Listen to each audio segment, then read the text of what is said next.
first and foremost, most people know you as a professional mixed martial arts fighter. You've graced some of the largest stages in the world. You've had one of the most memorable fights that I've ever seen in my life was you and Cowboy. Thank you. That back and forth battle, the attrition that it took. I want to talk a little bit about your MMA career. Yeah. How did it start, and where are you now? I mean, if you can just put this in a fastest way forward, is martial arts, my longest relationship. Been it since I was 4 or 5. Like always wanted to be in blood sport. Always wanted to be in the kumite. Yeah. You know what I mean? Always wanted to be a Ninja Turtle, a Power Ranger. Like all those things is all the things I always wanted to be as a kid. And like not striving to be, just having an imagination, and that's where it led to. So, but you had a dream. Yeah. You didn't just get there overnight.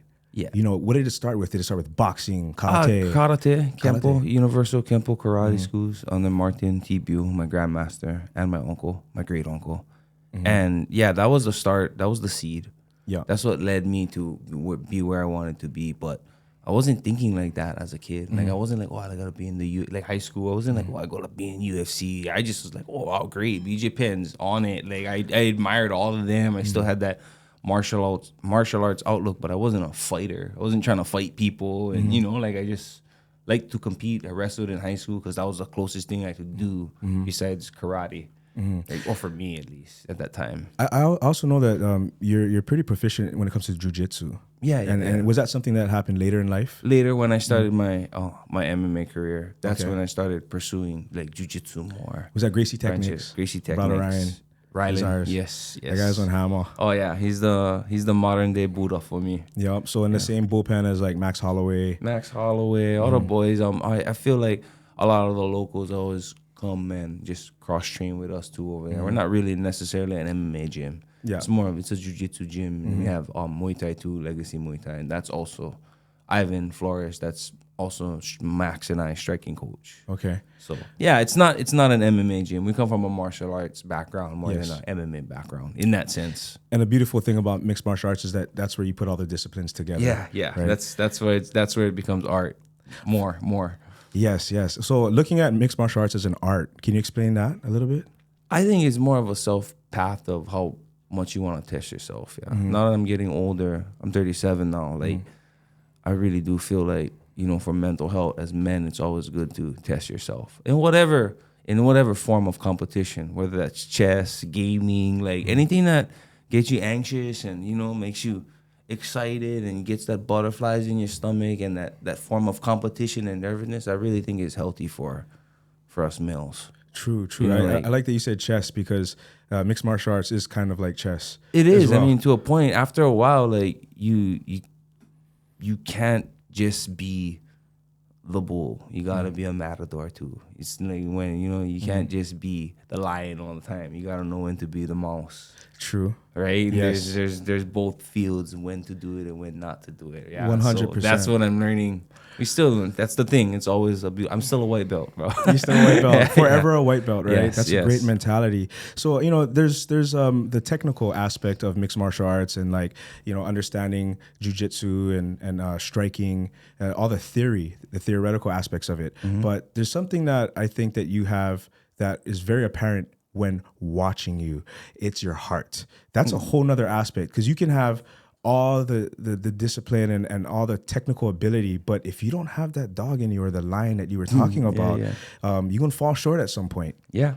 It is, and that's probably like the double-edged sword of me because I do have the lion in me, but there's so much like as you get older, like you start just thinking more about things. Yeah. Like I'm overthink. Like my last fight, didn't go my way. I just felt like I overthought too much. I didn't believe in a lot of the things I'm capable of. I was just overthinking.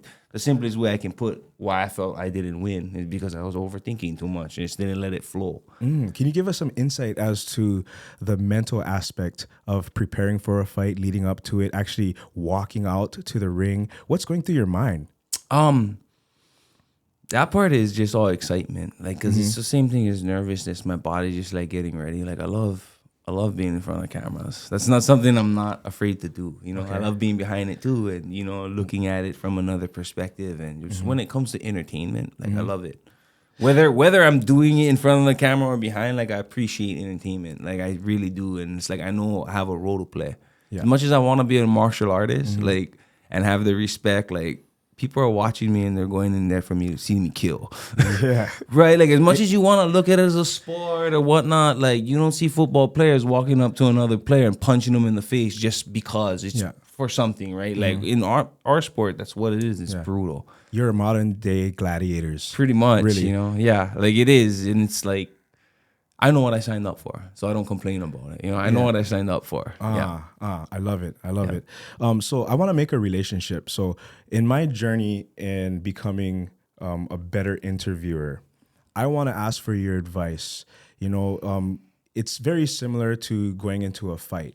You know, you can relate it to that. There's a parallel there. When you go into a fight, you prepare and you go in and it's you, mano y mano, you versus somebody else. I look at interviewing in a similar way, almost like I'm holding mitts for the boxer. The questions that I ask and how I control the situation is going to play a role in the end product. And I want to be a better interviewer. I want to interact better. Is there any advice that you can give me so that I can take my interviewing to another level based off of your experience in fighting? Yeah, I'd say know your opponent. You know what I mean? When you go in there, like, there's a lot of people. I use Nate as a great example, because when I first started, before I got into UFC, Nate would take me on his fights and be in the UFC in the back and like fight week, and he's just showing me what is what. This is this, like, you know, in that sense. He's not saying be like him, but when an interviewer asks him a dumb question, he's not gonna give in to that. He's like, bro, you. Mike Tyson stuff, like, what is wrong with you? So he taught me how to address these interviews with how I do it. So I build a relationship with them because I want to see them here. Yeah, I know you got a job to do. I have one too. Yes, sir. And you're trying to make the best. You're trying to be optimal. And if we can build a true relationship, then I feel like we can both get something out of it. Me meeting you as a professional, but as a human too, and having a good conversation. It's just something I've always wanted to do. Every time I meet someone, I want it to be at least be good, where we learn something from each other. Yes, that's internally what I can see now. So I build better relationships with them. I know I think you do your homework too. Like, interviewers got to do their homework. Yes. Like, if you're gonna go up to some people, some interviewers deserve a slap in the face. I'm not that guy to do it. That's not my role. But there's other people that Nate. Will. Right. Ask him a dumb question or clown his friend online and then try and go and interview him. Think he's not going to do his homework and research you. Yes. You can get the hat slapped off your head. Like, you know, it's like, so those is the things I think is, as interviewers, like, know how to connect with these people, but like know how to flow with their vibes too. Don't have like an etiquette of like, you know, it's organic. Keep it organic. Keep it whatever comes. I think that's, for me, that's what I try and do. So whenever I have interviews or podcasts like that, I'm like, people are like, well, what you going to say? I'm like, I don't know. Yeah. I don't even put thought into that. I know one thing I'm going to be is me. Yeah. Right? So I think you have a boundary of what you can say and what you can't, but you're going to vibe that out with them. Right? It's all a vibe. And so preparation, really. Preparation. Right. There's some people I can build a relationship and we can push each other around. And there's some other people, like, I've known them for years, but I didn't build that type of relationship with them where I could push them and they push me back. They're going to feel a different vibe. Like, you know, so same thing with interviewing. You can't interview someone always. You can have the same platform, but there's always adjustments. It's like a fight. True. You know what I mean? Like, you can be there, have a good preparation, but take in whatever comes and be you the best you can. I love it. Thank you so much for that advice, man.